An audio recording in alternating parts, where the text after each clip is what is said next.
Hey design kiddos, so here we are back in the art room working on our next project. Here's our design wall with our entire assignment up as it usually is. You know that in your Google Classroom, regardless of what period you are in, you will always find under classwork, you will always find what we are currently working on. Classwork is broken up into two sections, projects and just classwork assignments.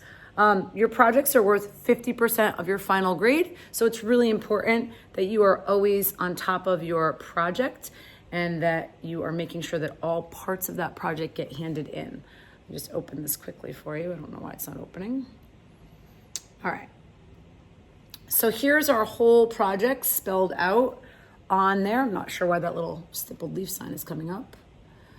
And explaining exactly what has to be handed in by the end of the project time.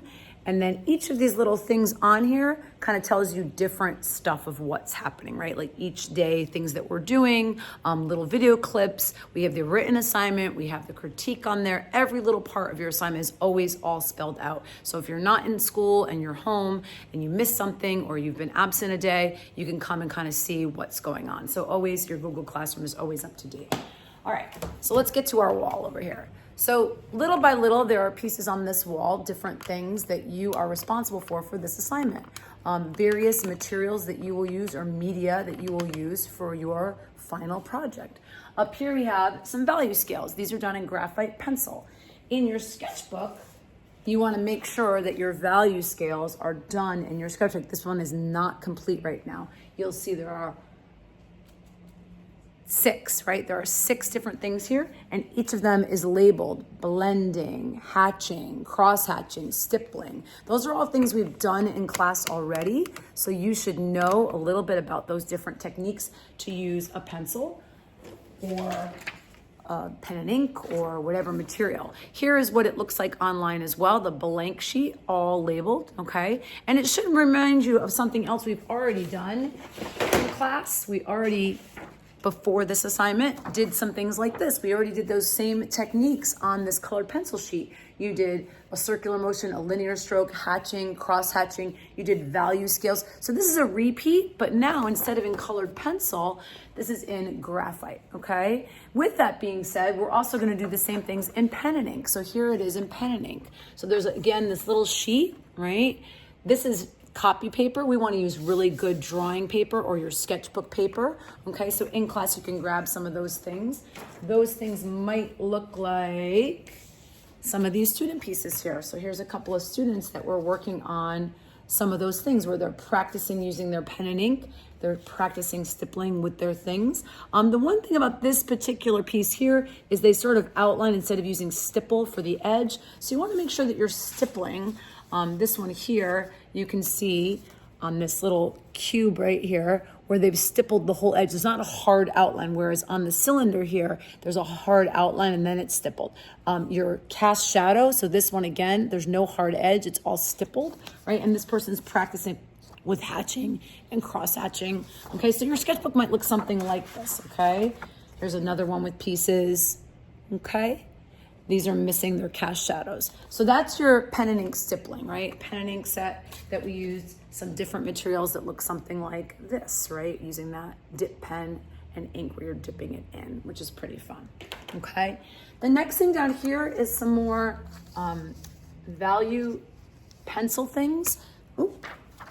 You can see using those value scales, now applying those value scales, right? Applying those value scales to some other rendered pieces. So this again is from someone's sketchbook, right? So taking this sort of paper here and applying those values, applying that value scale that you did earlier to your sketches. So here you're applying these techniques now to a form, trying to get something a little more dimensional, okay? So far so good. Now, in the middle of all that process of all this little practice stuff, we went and we found some leaves. I brought in some leaves. You went and chose some leaves that you love. You want to find out what kinds of leaves. These are maple leaves. This is a fig leaf. You might want to do a little research on your leaf. This is a white oak because it's curvy like this, right? A red oak is pointy like fire.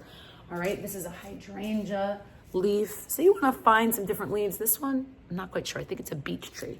So you might want to find some leaves. Maybe they're out here in front of Stratford High School. Maybe they're on your way home from school. Maybe it's something from your yard or the park up the street that you love, right? So you want to find leaves. The more you're drawing things that you care about, that you love, the more connected you'll be to those pieces, okay? This is observational drawing. We are not tracing anything except your own drawing. So when you draw something in your sketchbook, observational, or you draw something else in your sketchbook, and you are then taking that, so this is like a little sketch of a leaf that's kind of bent, kind of crazy, right? So if I take this now and trace it onto tracing paper like you see here, that's your own drawing, right? You're taking your own drawing. So here, this one's obviously a different leaf. That's a maple leaf. This one, I believe, is a beech tree, okay? So this drawing or this practice drawing here or this practice sketching here, if I trace my own work onto tracing paper to use it for my 3 leaves, well, that's a whole different story, but you're not tracing your leaf, okay? Here's another example of that stippling. Right? Here's trying out pen and ink on some different leaves. These are a little more stylized. So maybe for your third leaf might be a little bit stylized. They're gonna have 3 leaves in total, all using different materials. So those are your choices, different media. So you might do your first leaf is gonna be your graphite leaf. Here's one here. They don't have a whole lot of value in this leaf. You can see there's not a whole lot of value in this one, whereas some of the other ones on the wall here, you'll see some more value in the graphite, right? This one right here, you can see a little more value in the graphite. I'll show you right there. Can you see it? Okay, a little more value. So that looks a little more dimensional, okay?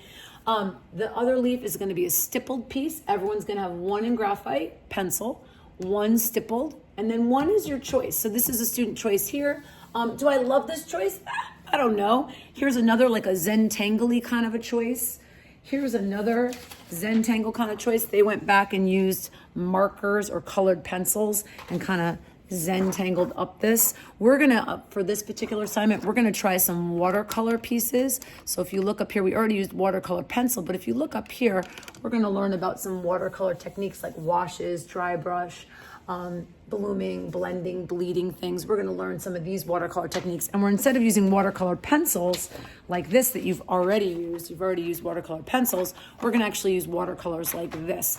You will remember this from when you were maybe younger, something like in a palette like this. Watercolors come in lots of different forms. So we've already used these this year. We've already used pencils like this year, and maybe that's what you're gonna choose. Maybe you're gonna do a Zentangle, right? And maybe you're gonna use colored pencil on yours. So maybe you're gonna Zentangle up something like this and you're gonna use colored pencil. Or maybe you're gonna Zentangle up something like this and you're gonna use watercolor. Or maybe you're gonna do watercolor pencil and watercolor. It's really up to you. There's lots of choices. So one graphite, one stippled, and one a piece of your choice in a media of your choice, okay? And you wanna think about that. There's lots of examples online. As always, all the assignments on your computer, everything is in different ways. There's videos, there's the whole written lesson. So this is the beginning of the written lesson. And if you look closely here, you can see right here, this student did 4 leaves. They did a Zentangle, they did a graphite, a stipple, and then they did this crazy like kind of splattery. Actually, the ink had spilled and they kind of made it work with the piece, right? So on these sheets and on the bottom and on the next pages, you'll find lots of little clips to help you with drawing stuff.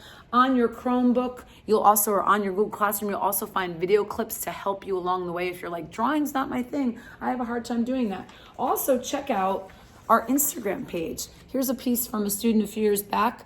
This one, you can see the cast shadow. That's the background here, right? This is all stippled, and this comes from our Instagram page. So you might want to check out our Instagram. You'll often find past student works on our Instagram pages. That might be a good choice.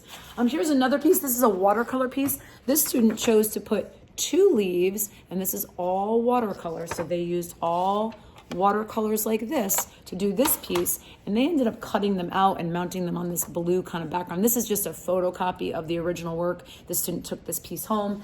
These pieces that are here, students left them here. So remember, finished work, 3 pieces. They're always mounted, finished, looking like they can go in an actual frame or they're ready for a display for an art show, okay? So after all these practice things that you're doing in class, you're doing all this practice stuff and all these pieces get handed into your final assignment, and that whole list is on your Google Classroom. It'll say each of the things that you have to hand in. Hand in your sketches, hand in this, hand in this. You're gonna have sketches in your sketchbook. You already did those. We went outside and we brought some leaves in and you did some original sketches, right?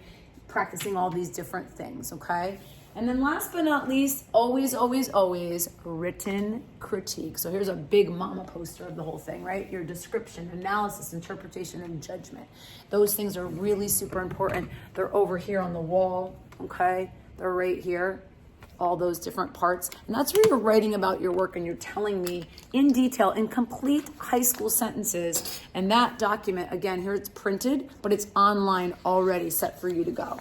Okay, so you're telling me about the media you use. So you would say the media I used in this piece is graphite. The media I used in this piece is graphite, pen and ink, and watercolor, or graphite, pen and ink, and marker, or Sharpie, whatever you're choosing. You're writing about description up here, right? I have 3 pieces on my final piece. You're writing an analysis where you're really describing each of those things, okay?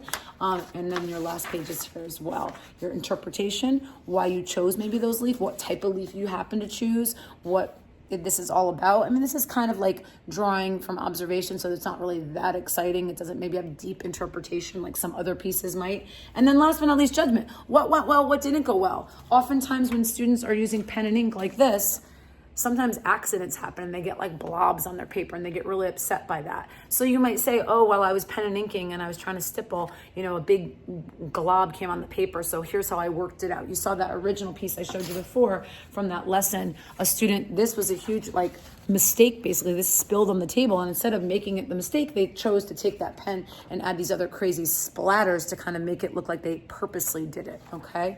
So this is the entire assignment. As always, it's all up on the wall. When you're done, your pieces will also be displayed on this wall. And that's our stippled leaf design.